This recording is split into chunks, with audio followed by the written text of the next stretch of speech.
आप देख रहे हैं शापित कथाएं दीपक के साथ।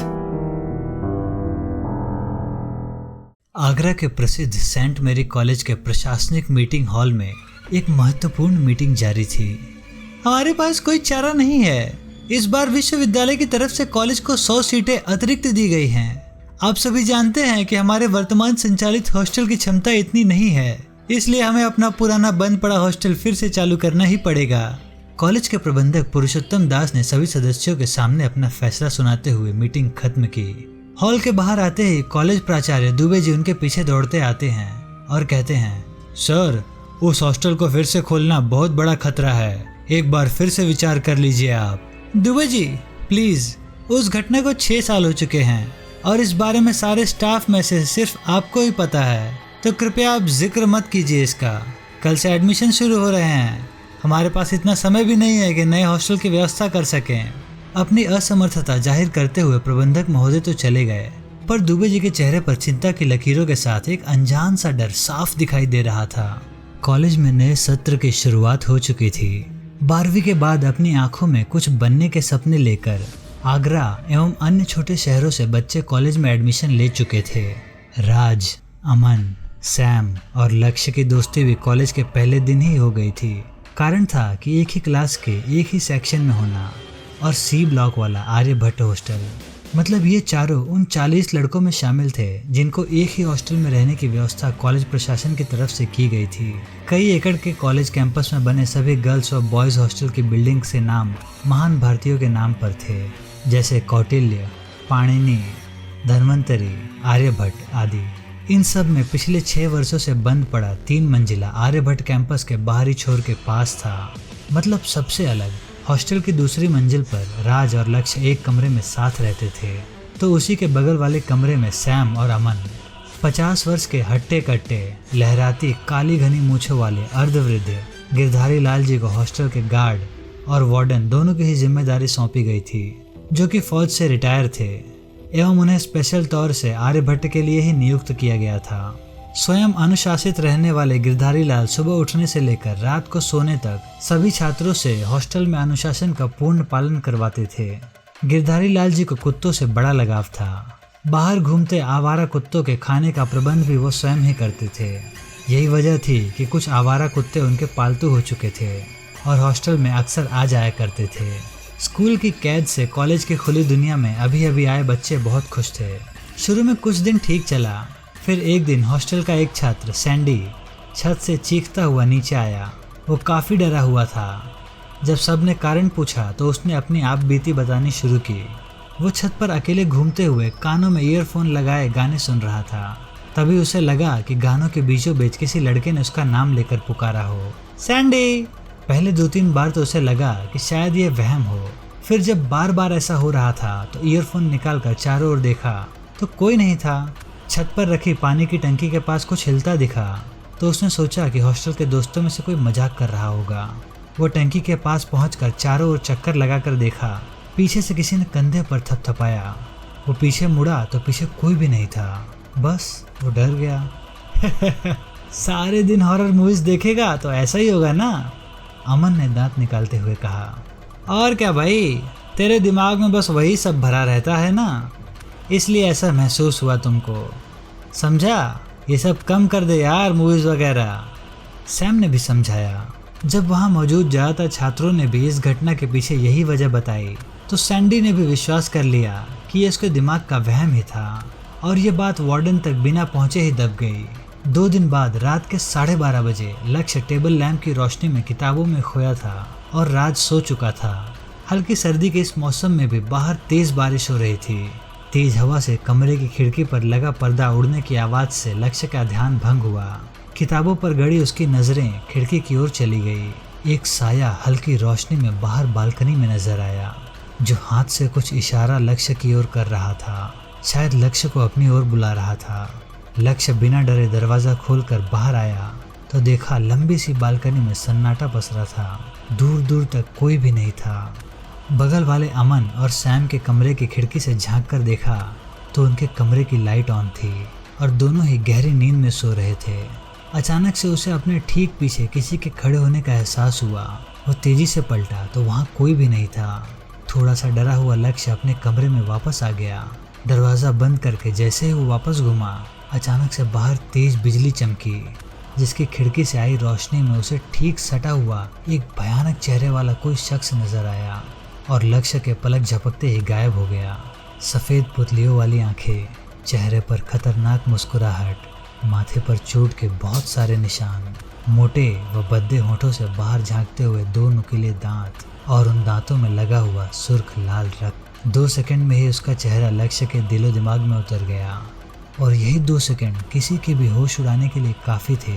लक्ष्य की चीख ने पास में सो रहे राज के साथ सैम, अमन एवं अन्य लड़कों को भी जगा दिया था। गिरधारी लाल जी जब पहुंचे तो बालकनी और लक्ष्य के कमरे में हॉस्टल के लड़कों की भीड़ लगी थी। मैं और लक्ष्य अभी तक डर से थर थर कांप रहे थे। पूरी बात सुनकर उनको भी लगा कि ये लक्ष्य का वहम है, पर तभी सैंडी और कुछ और लड़कों ने अपने साथ हुई इस प्रकार की घटनाओं का जिक्र किया, तब उनका माथा ठनका। इसी बीच बालकनी में खड़े हुए सभी लड़के चीखते हुए कमरे के अंदर ही घुस आए। ये देख गिरधारी लाल जी हैरान थे। पूछने पर बताया कि धप्प की एक तेज आवाज के साथ एक कटा हुआ हाथ बालकनी में आ गिरा। बाहर जाकर देखा तो सच में एक खून से सना हुआ हाथ पड़ा हुआ था। हॉस्टल के लड़के भयभीत होकर चीख पुकार करने लगे। अब माहौल बहुत डरावना हो चुका था। हॉस्टल के सभी लड़के एक कमरे में एकत्रित हो जाने से कमरा भी खचाखच भर चुका था। गिरधारी लाल सबको सांत्वना दे तो रहे थे, पर वो स्वयं भी बहुत चिंतित थे। उन्होंने कॉलेज प्रशासन एवं पुलिस को सूचना देने के लिए फ़ोन निकाला, पर नेटवर्क पूरी तरह गायब था। सिर्फ उनके ही नहीं, सभी लड़कों के फ़ोन से सिग्नल बिल्कुल ही गायब थे, मानो किसी ने हॉस्टल में नेटवर्क जैमर लगा दिया हो। टप टप एक हरे रंग की रबर की गेंद दरवाजे के ठीक सामने बालकनी में बिना किसी भी सहारे के टप्पे खाते हुए उछल रही थी। खटाक की आवाज़ के साथ कांच के दरवाजे वाली खिड़की अचानक से खुल गई और तेज़ हवा अंदर आने लगी। अब शायद जो भी नकारात्मक शक्ति यहाँ थी वो खुलकर तांडव मचाने के मूड में थी। रात में इस हॉस्टल में मदद के लिए भी कोई नहीं आ सकता था। गिरधारी लाल को अब तो एक ही रास्ता शेष दिखाई दे रहा था, बच्चों सहित यहाँ से निकल जाना। सभी को इशारा करते हुए वो बाहर बालकनी से होते हुए नीचे की ओर भागे। बालकनी में अब वो कटा हुआ हाथ नहीं था। ये देखकर सबको आश्चर्य हुआ। सभी बच्चे और गिरधारी लाल नीचे पहुंच चुके थे, पर हॉस्टल से बाहर निकलने का लोहे का मुख्य दरवाज़ा बंद था। सबके पूरे प्रयास करने के बाद भी वो दरवाज़ा नहीं खुला। बिन मौसम बरसात भी अभी हो रही थी। लग रहा था कि जैसे सारे साल की बारिश एक ही रात में हो जाएगी। तभी ऊपर से एक कुत्ते की जोर जोर से भौंकने की आवाज़ आई।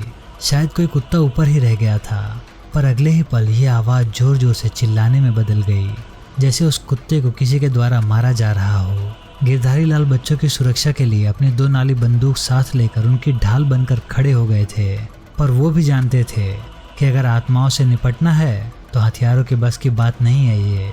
सीढ़ियों पर किसी के चलने की आवाज़ साफ आ रही थी। शायद कोई ऊपर से नीचे आ रहा था। सारे बच्चे डर से जोर जोर से चिल्लाते हुए बचाने की गुहार लगा रहे थे, पर तेज बारिश के शोर में उनकी आवाज़ सिर्फ इसी हॉस्टल तक ही सीमित थी। मेन गेट से चिपके खड़े सभी डरे सहमे बच्चे अब भगवान से उनको बचाने की प्रार्थना कर रहे थे। गिरधारी लाल की बंदूक की नाल सीढ़ियों की तरफ ही थी। पाँव की आवाज़ अब रुक चुकी थी। कौन है वहाँ? बच्चों को रुकने का इशारा करते हुए गिरधारी लाल गन से शूट कर देने वाली पोजीशन लेकर सीढ़ियों की ओर बढ़े। सीढ़ियों की तरफ से बड़ी मात्रा में खून बह रहा था, गहरा लाल, एकदम ताज़ा खून। गिरधारी लाल जैसे ही सीढ़ियों के करीब पहुंचे तो उनके पैरों के तले की ज़मीन खिसक गई। सीढ़ियों पर एक घिनौना मुर्दा पालथी मार के बैठा था, जिसके आधे जिस्म से मांस के लोथड़े लटक रहे थे, तो शेष पर सिर्फ हड्डियों का ढांचा ही दिखाई दे रहा था। उसकी गोदी में गिरधारी लाल का पसंदीदा भूरा कुत्ता जैकी था। जैकी के मृत शरीर को वो मुर्दा मुंह झुकाकर अपने नुकीले दांतों से खोद खोद कर खाने में मशगूल था। जैकी के फट चुके पेट से बहता खून नीचे फैल रहा था और उसमें से निकली आंतें मुर्दे के हाथों में थी। भय और गुस्से के मिश्रित परिणाम के रूप में गिरधारी लाल की बंदूक से निकली गोलियां मुर्दे को छेदती हुई निकल गई, पर वो मुर्दा बिना टस से मस हुए अभी भी उसी स्थिति में अपने भोजन का आनंद ले रहा था। किसी चुड़ैल की जोरदार हंसी की दूसरी ओर से आती तेज आवाज ने गिरधारी लाल को समझा दिया कि यहाँ कोई एक आत्मा नहीं है, बल्कि आत्माओं की पूरी टोली मौजूद है। अगले ही पल खीसे निकालते हुए मुर्दे की पूरी फौज ही बरामदे में बच्चों को चारों ओर मौजूद थी।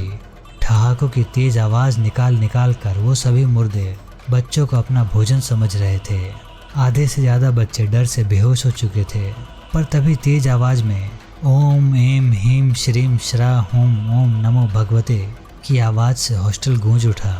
गिरधारी लाल ने पलट कर देखा तो सैम को इस मंत्र का जाप करते हुए पाया। सैम यानी सोमनंदन शास्त्री, उसके पिता एक बहुत बड़े तांत्रिक थे। लोग उन्हें भूत भगाने वाला बाबा के रूप में जानते थे।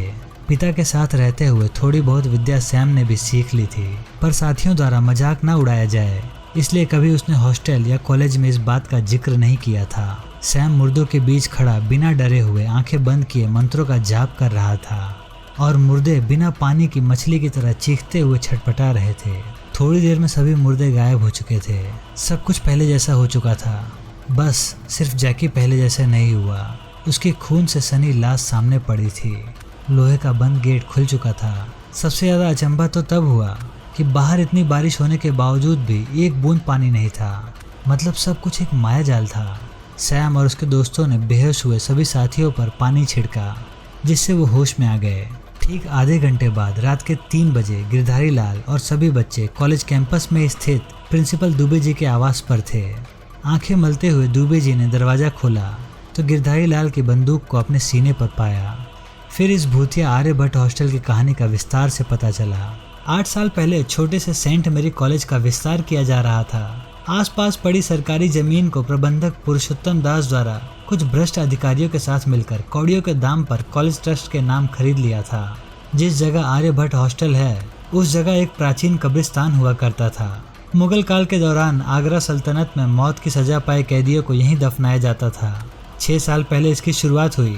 पहले ही साल इसमें 5 छात्रों और वार्डन की एक साथ रहस्यमय तरीके से मौत हो गई। हम सबको छात्रों ने पूरे भूतिया हादसे के बारे में बताया था, पर प्रबंधक पुरुषोत्तम को कॉलेज की बदनामी का डर था। जांच कर रहे पुलिस अधिकारी को रिश्वत खिलाकर इसको शॉर्ट सर्किट में लगी आग से होने वाला हादसा दिखा दिया गया और तभी से इस हॉस्टल में ताला डाल दिया गया था। गुपचुप तरीके से कई बड़े तांत्रिकों को यहाँ लाया गया, पर उनके अनुसार इन आत्माओं को मंत्रोच्चारण से कुछ देर तक के लिए तो रोका जा सकता है, पर हमेशा के लिए इनको शांत करने का एक ही उपाय है कि इस जगह को कभी आबाद न किया जाए, बस। पर मेरे लाख मना करने के बावजूद भी हॉस्टल को दोबारा आबाद किया गया, जिसका परिणाम आज आपके सामने है।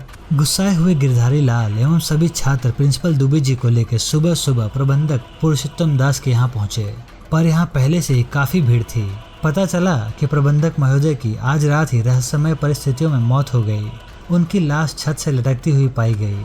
मामला साफ था, आत्माओं ने उन्हें मुख्य दोषी मानकर बदला ले लिया। कॉलेज बोर्ड की मीटिंग में बहुमत के साथ दुबे जी को ही कॉलेज प्रबंधक चुना गया। आर्यभट्ट हॉस्टल को अब हमेशा के लिए बंद किया जा चुका था। ये दूसरी दुनिया के लोगों का ठिकाना था, जिन्हें किसी की दखल अंदाजी बिल्कुल भी पसंद नहीं थी। हॉस्टल के सभी डरे सहमे बच्चे सैम के द्वारा भरोसा दिलाने पर कुछ दिनों में फिर से सामान्य हो गए एवं फिर से मस्ती के साथ पढ़ाई वाली कॉलेज लाइफ में व्यस्त हो गए। उन सब के रहने के लिए मात्र 15 दिनों में कॉलेज मैनेजमेंट ने एक नया हॉस्टल तैयार कर दिया था, जिसका नाम रखा गया सोमनंदन। दोस्तों, आपको ये कहानी कैसी लगी हमें कमेंट में बताइए। अगर आपको हमारी वीडियो पसंद आई हो तो इस वीडियो को लाइक कर दीजिए और हमारे चैनल को सब्सक्राइब कर दीजिए। चलिए मिलते हैं अगले कहानी में बहुत जल्दी। धन्यवाद।